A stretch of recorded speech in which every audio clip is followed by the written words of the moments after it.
आज फिर मैं एक छोटी सी कहानी लेके आई हूँ। यह कहानी है आखिरी चिट्ठी। तो कैसी लगी ज़रूर बताइए। तो शुरू करते हैं कहानी को। आखिरी चिट्ठी। किनारे एक छोटी सी झोपड़ी में एक बूढ़ी माँ रहती थी।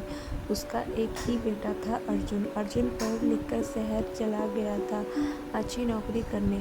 शुरू में अर्जुन हर हफ्ते माँ को चिट्ठी लिखता था। माँ उन चिट्ठियों को बार बार पढ़ती और पड़ोसियों से कहती, मेरा बेटा बहुत बड़ा आदमी बनेगा। समय बीतता गया, चिट्ठियाँ कम होने लगी, फिर बंद हो गई।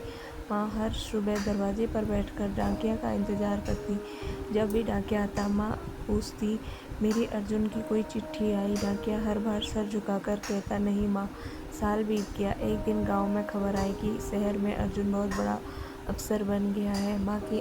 माँ की आंखों में चमक आ गई। उसने सोचा, अब मेरा बेटा मुझसे लेने आएगा। वह हर रोज़ घर साफ करती, बेटी की पसंद का खाना बनाती, लेकिन अर्जुन नहीं आया।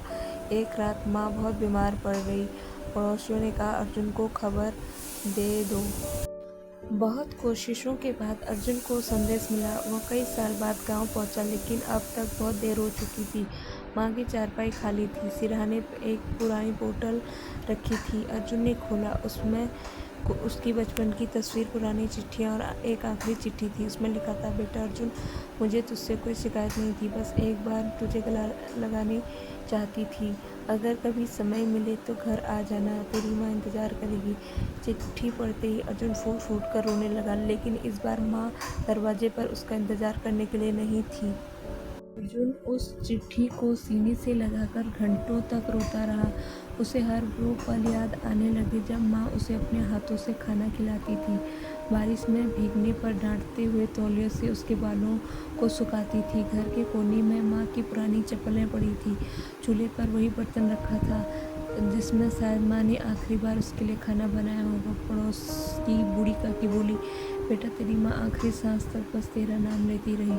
हर शाम दरवाजे की ओर देखती और कहती, मेरा अर्जुन आएगा, जरूर आएगा। यह सुनकर अर्जुन का दिल टूट गया। उसने माँ को चिता को आग दी। आग की लपटों में उसे अपना बचपन जलता हुआ दिखाई दे रहा था। उस रात वह माँ की झोपड़ी में अकेला बैठा रहा। नींद नहीं आई। सुबह उसने माँ का संदूक खोला। उसमें एक छोटा गुल्लक थी। गुल्लक के अंदर कुछ सिक्के और एक पर्ची थी। ये पैसे मैंने तेरे बच्चे के लिए बचाए थे। यह पढ़ते ही अर्जुन जमीन पर बैठ गया। जिस माँ के पास अपने लिए दवा खरीदने के पैसे नहीं थे, वह उसके बच्चों के लिए पैसे जोड़ रही थी। अर्जुन ने उसी दिन नौकरी छोड़ दी। वह गांव में रहने लगा और माँ के नाम से एक छोटा स्कूल खुलवाया ताकि हर बच्चा अपने माँ बाप की कीमत समझ सके। हर शाम वह घर के बाहर बैठता, उसी दरवाजे को देखता जहाँ उसकी माँ उसका इंतज़ार करती थी। अब उसे समझ आ गया था, दुनिया की सबसे बड़ी दौलत माँ बाप का साथ होता है, और जब वो चले जाते हैं तब पछतावा ही बचता है। धन्यवाद दोस्तों। आपको यह कैसी लगी? यह कहानी अच्छी लगी तो एक लाइक ज़रूर कीजिए। धन्यवाद।